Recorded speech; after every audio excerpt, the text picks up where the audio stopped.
કામમાંથી નવરાઈ મળશે તો નાસ્તો કરી લ્યો. હાલો ઊભા થાવ. તારી વાત ખરી છે. કામમાં તો એવું છે ને કે મારે ઓફિસમાં બહુ કામ છે, એટલે અત્યારે ચા પાણી પીવાય મારે ખોટી થવા એમ નથી. આમ જો આ બધા દસ્તાવેજ, આ બધી ફાઇલો મારે કમ્પ્લીટ કરી અને પહોંચાડવાની છે, એટલે હું નીકળું છું ઓફિસે.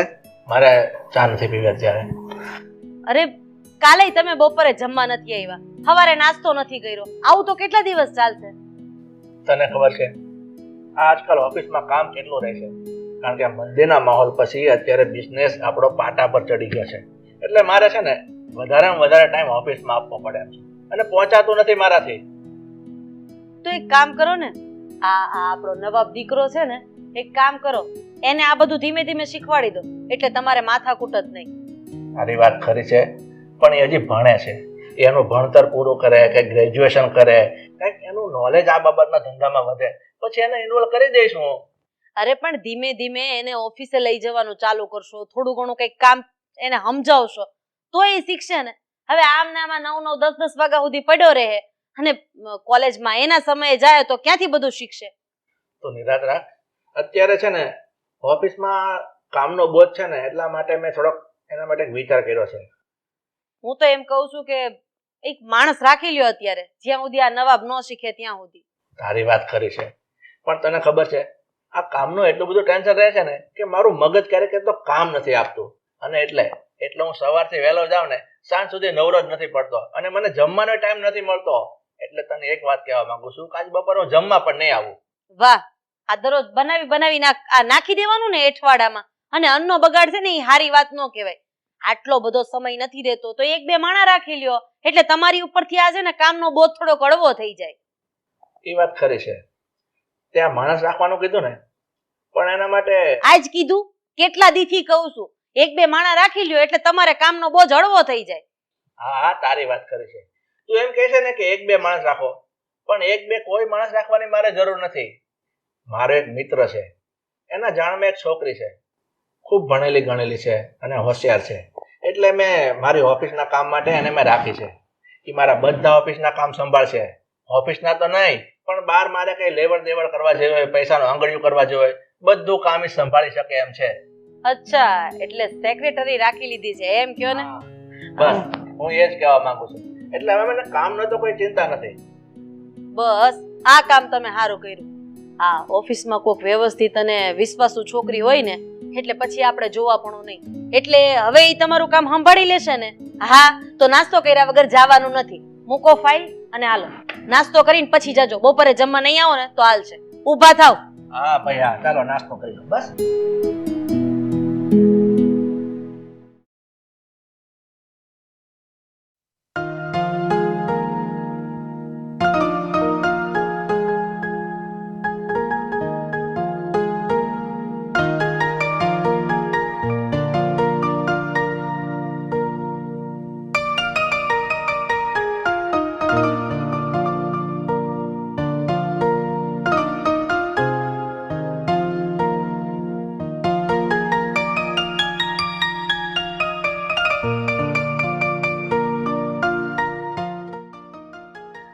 Good morning sir. Good morning. Sir, Bhayani ઇન્ડસ્ટ્રીઝની ફાઇલ રેડી છે, ડીસીઆર પેપર પણ રેડી થઈ ગયા છે. એક વખત તમે ચેક કરી લો.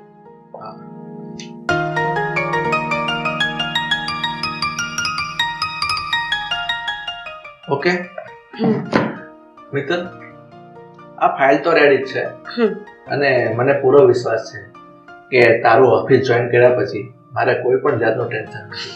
હું તને જે કામ સોંપું ને એ તું પૂરી નિષ્ઠાથી કરે છે. થેન્ક યુ સર, કે તમને મારી આવડત પર આટલો બધો વિશ્વાસ છે. અને હા, આના પર તમારે એક સાઇન કરવાની રહેશે, પછી હું આ ફાઇલ પાછી આપી દઈશ.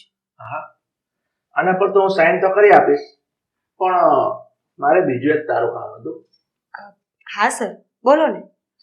હા મિત્ર, તું આ કામ તો બધું મારું સારી રીતે કરે છે, અને મને પૂરો વિશ્વાસ છે હું તને જે પણ કામ સોંપીશ ને એ તો સારી રીતે કરી શકીશ.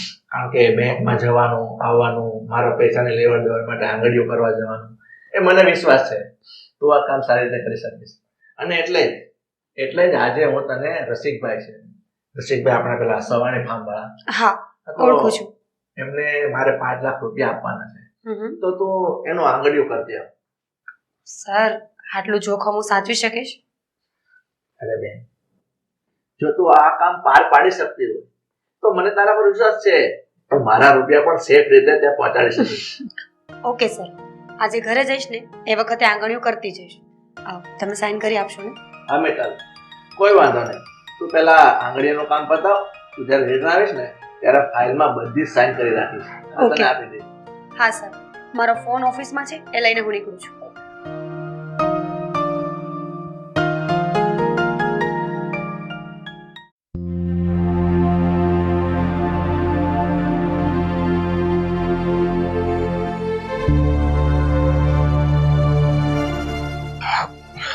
શું કરું?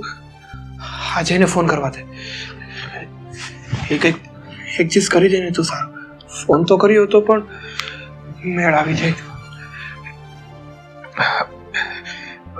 ઉપાડને અજય, ઉપાડને.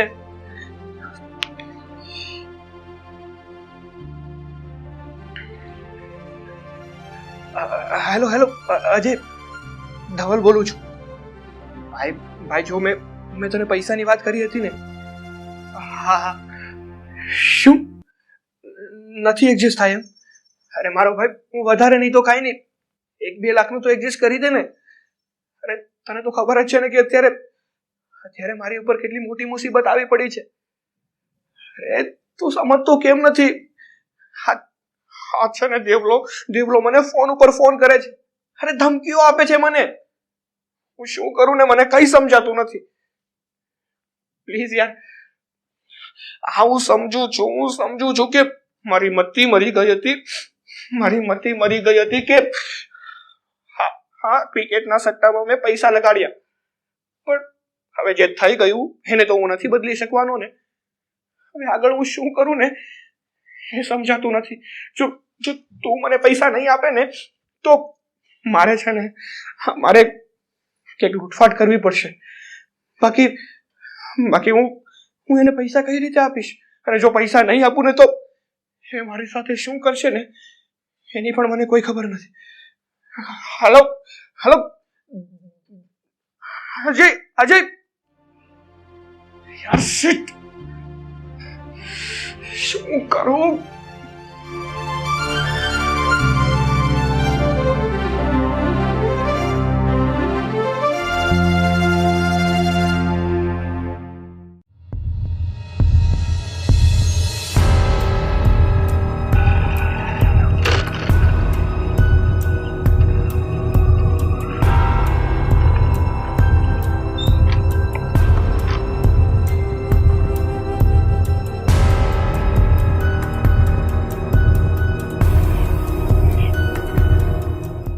તો કઈ સમજાતું નથી કે હું કરીશ તો કરીશ શું. અને જો હું સટ્ટો રમ્યો છું એ વાત મારા પપ્પાને ખબર પડશે ને તો મારી તો ખેર નથી.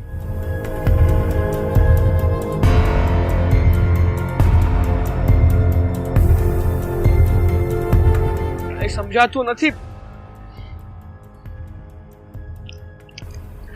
નિમી, હું આવું છું તારી પાસે. બસ એક આ પૈસાનું આંગણિયું થઈ જાય ને એટલે હું ફ્રી. પછી હું તારી પાસે આવું છું. હા ને? સારું, ચલ બાય. નક્કી આની પાસે પૈસા તો છે જ.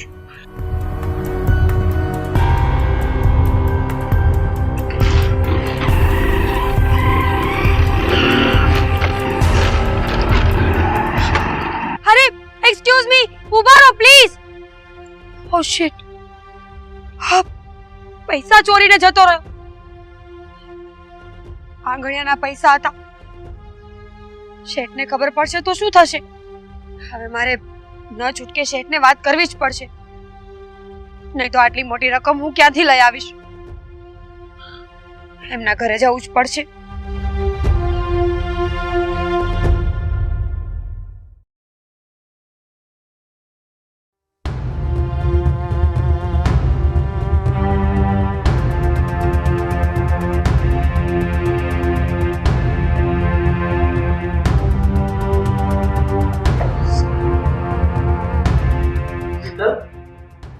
કેમ એટલી બધી ગભરાયેલી છે અને શું થયું?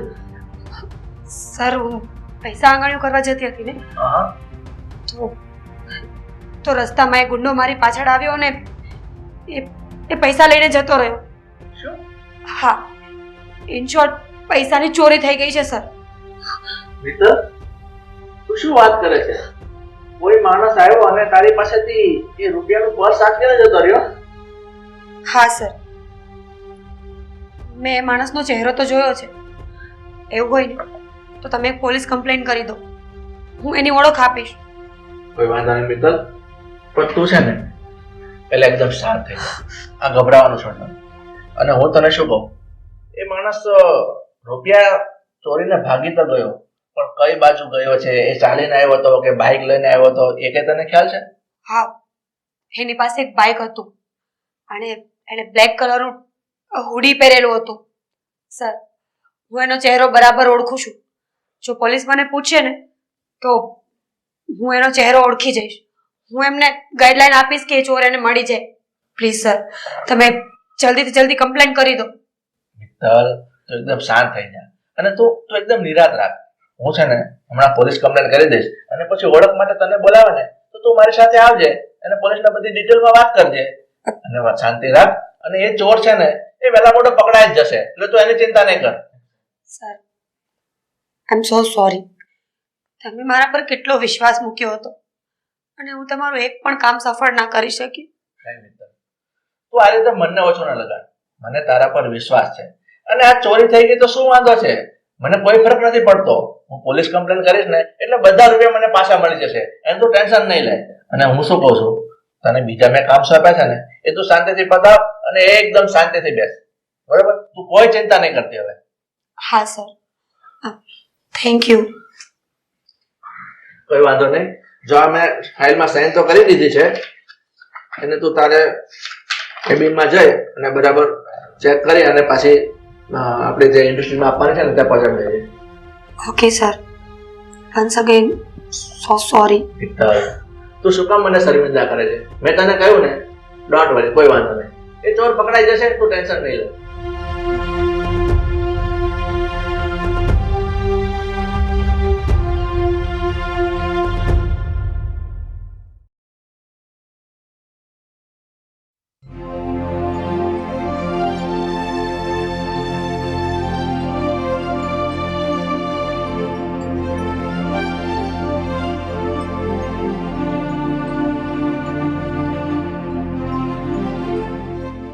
એક્સક્યુઝ મી, નેટવર્ક સેટ ઘરે છે?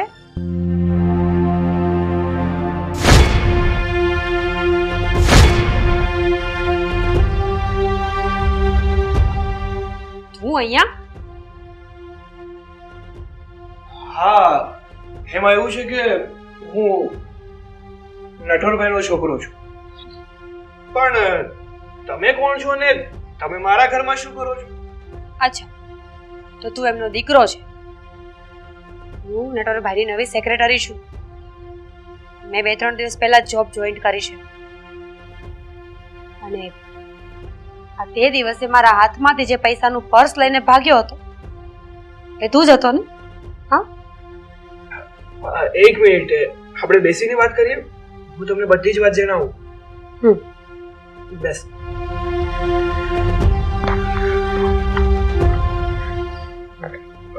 વાત એવી છે, બાય ધ વે, તમારું નામ? મિત્તલ. તો મિત્તલ, વાત એવી હતી કે એ ચોરી મેં જ કરી હતી. ખબર છે મને, પણ આવું શું કામ કર્યું એ જાણી શકું હું? વાત એવી છે કે મને ક્રિકેટના સટ્ટાની બહુ ખરાબ લત લાગી હતી અને આ ક્રિકેટના સટ્ટામાં હું 5 લાખ રૂપિયા હારી ગયો હતો.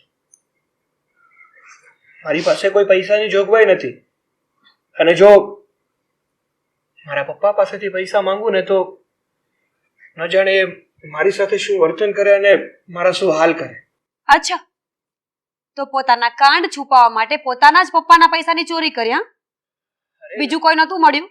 અરે નાના, તમે જે સમજો છો ને એવું કઈ નથી. હું બધું સમજુ છું. આ તમારા જેવા જુવાનિયાઓ આજ કરી રહ્યા છે ને આજકાલ.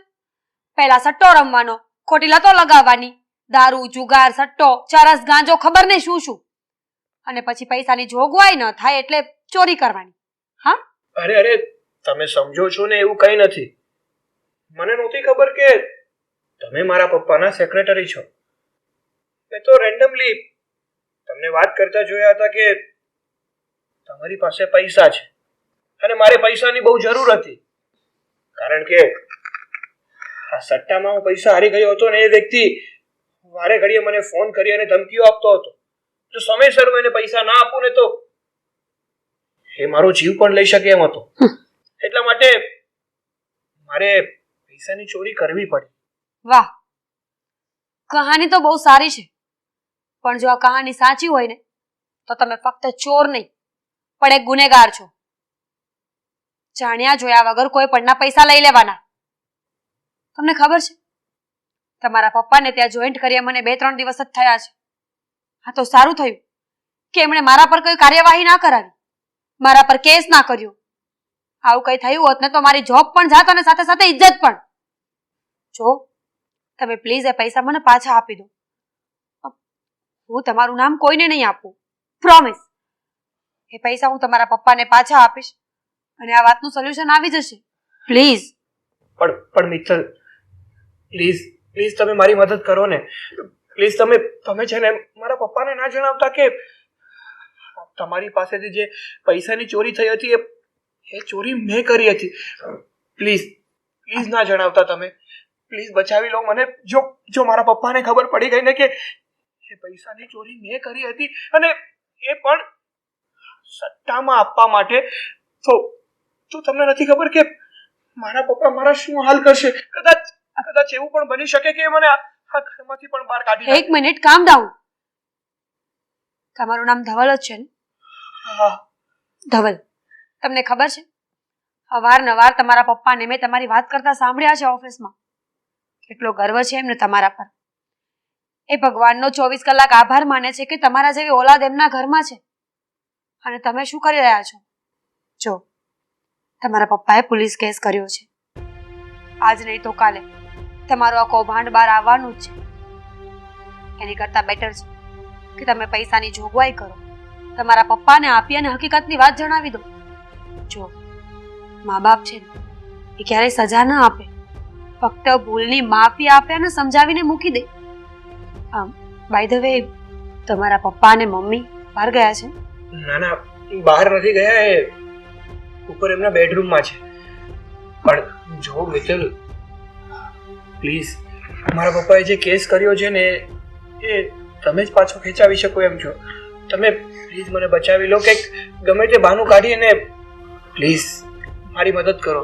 ઠીક છે, હું વાત કરી જોઉં છું. આમ પણ મારે આ ફાઇલ સબમિટ કરવાની છે ને, તો હું એમની સાથે ત્યાં જ વાત કરી લઈશ. જતાં છેલ્લી એક વાત, પ્લીઝ હવે કોઈની સાથે આવું ના કરતા.